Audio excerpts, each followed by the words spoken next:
Selamat malam, salam sejahtera. Saya Ahmad Rahmatullah. Saya berasal dari kelompok nomor 1 bersama rekan-rekan saya, Saudara Animu, Saudara Wahyudianto, Saudara Nur Salim, dan juga Saudara Wiwi Lailatul.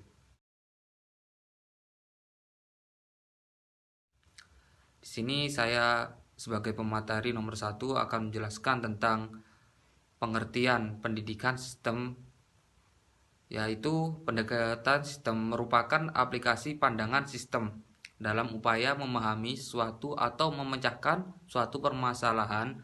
Apabila kita mengaplikasikan pendekatan sistem dalam mempelajari pendidikan, maka dapat didefinisikan bahwa pendidikan adalah suatu keseluruhan yang terpadu dari sejumlah komponen yang saling berinteraksi. Jadi sistem dalam pendidikan itu adalah suatu keseluruhan yang terpadu dari semua komponen-komponen yang saling berinteraksi dan melaksanakan fungsi tertentu dalam rangka untuk mencapai suatu pendidikan. Ya, jadi sistem-sistem itu memiliki komponen-komponen, fungsi-fungsi, komponen-komponennya dan fungsi-fungsinya itu untuk mencapai suatu tujuan pendidikan. Dan itu akan dijelaskan oleh pemateri selanjutnya. Ditinjau dari asal-usul kejadiannya, pendidikan tergolong ke dalam jenis sistem buatan manusia. Kalau sedangkan dalam lingkungannya, jenis sistem sosial dalam masyarakat, maksudnya lingkungan itu dalam masyarakat, itu segi hubungannya dengan lingkungannya itu tergolong ke dalam jenis sistem yang terbuka. Pendidikan berada dalam suatu suprasistem yaitu masyarakat. Maksud dari suprasistem yaitu masyarakat. Selain sistem pendidikan, di dalam masyarakat itu juga ada sistem seperti sistem ekonomi, sistem kebersihan, sistem kekeluargaan, sistem kerukunan, sistem politik, sistem pertahanan, dan lain-lain. Maka sistem pendidikan masukkan input dari masyarakat dan memberikan hasilnya atau output kepada masyarakat juga. Demikian pengertian maksud dari pendidikan menurut pendekatan sistem. Assalamualaikum warahmatullahi wabarakatuh. Perkenalkan, nama saya Wahyudianto. Saya sebagai pemateri kedua akan menyampaikan tentang metode pembelajaran atau komponen pembelajaran. Yang pertama, kurikulum.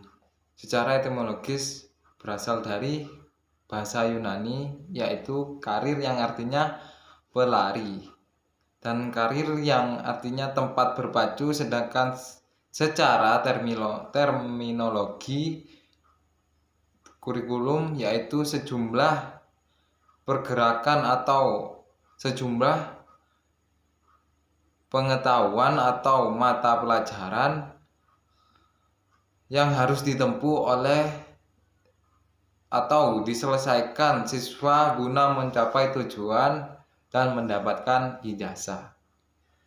Yang kedua, guru. Guru berasal dari bahasa Sanskerta yang berarti tetap guru, tetapi secara harfiah adalah berat.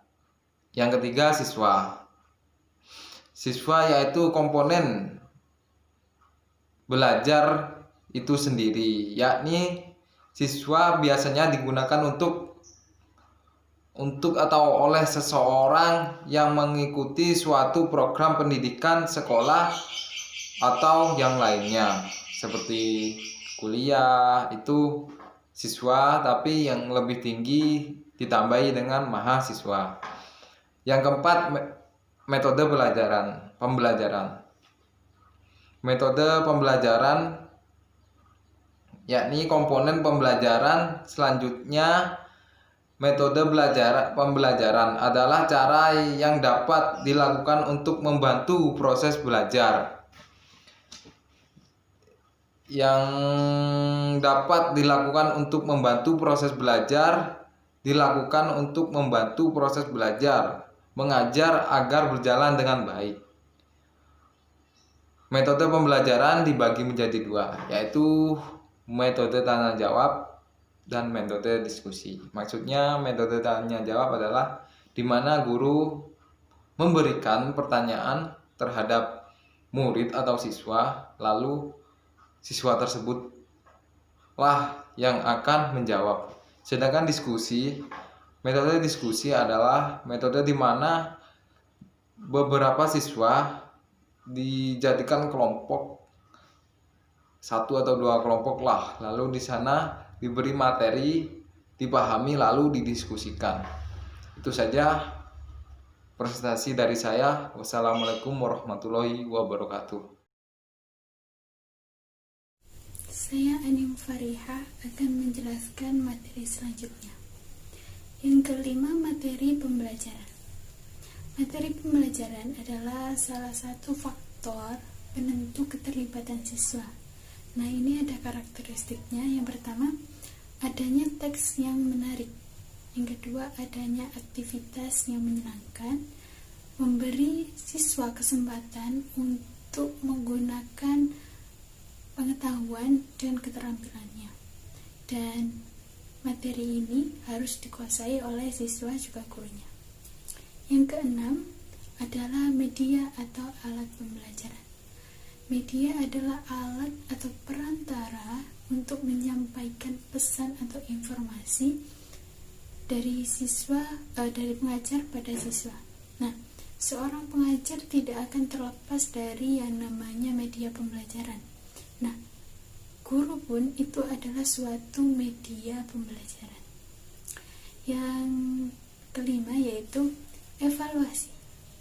Evaluasi adalah suatu tindakan atau suatu proses untuk menemukan nilai dari suatu hal. Nah, seperti kita lihat, evaluasi itu nanti bentuknya seperti tes. Nah, tes itu juga termasuk dalam evaluasi. Assalamualaikum warahmatullahi wabarakatuh. Saya Nur Salim dari Prodi IPS semester 5 akan melanjutkan presentasi dari sebelumnya. Hubungan masing-masing komponen pembelajaran. Dari semua komponen pembelajaran antara komponen satu dengan komponen yang lainnya memiliki keterkaitan.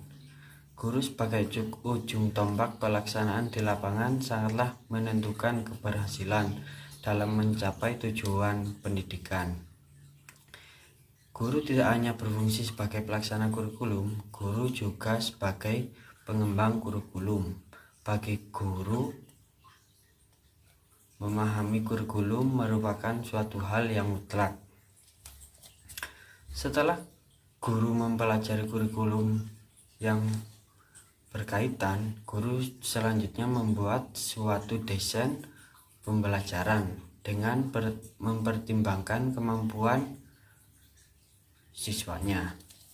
Tujuan yang hendak dicapai yaitu teori belajar dan pembelajaran, karakteristik bahan yang diajarkan, dan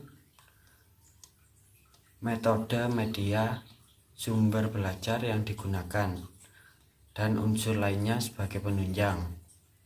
Guru dituntut untuk memahami masing-masing metode secara baik. Terima kasih. Assalamualaikum warahmatullahi wabarakatuh. Perkenalkan, nama saya Wiwi Lailatul. Saya akan membahas mengenai hubungan antar komponen pembelajaran. Komponen pembelajaran sendiri ada banyak, yaitu kurikulum, guru, siswa, media, metode, materi, dan evaluasi pembelajaran. Dari komponen-komponen tersebut memiliki hubungan yang sangat erat antara satu dengan yang lainnya.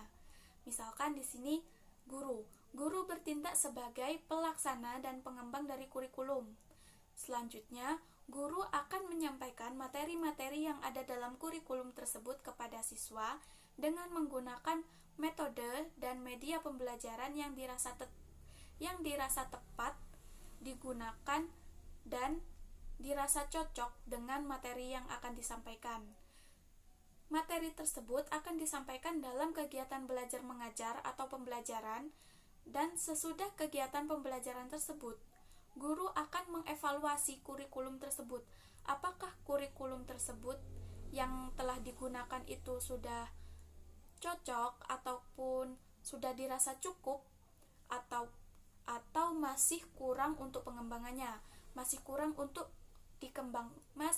untuk dikembangkan lagi, seperti itu. Mungkin hanya itu materi yang dapat saya sampaikan. Apabila ada kekurangan, saya mohon maaf yang sebesar-besarnya. Wassalamualaikum warahmatullahi wabarakatuh.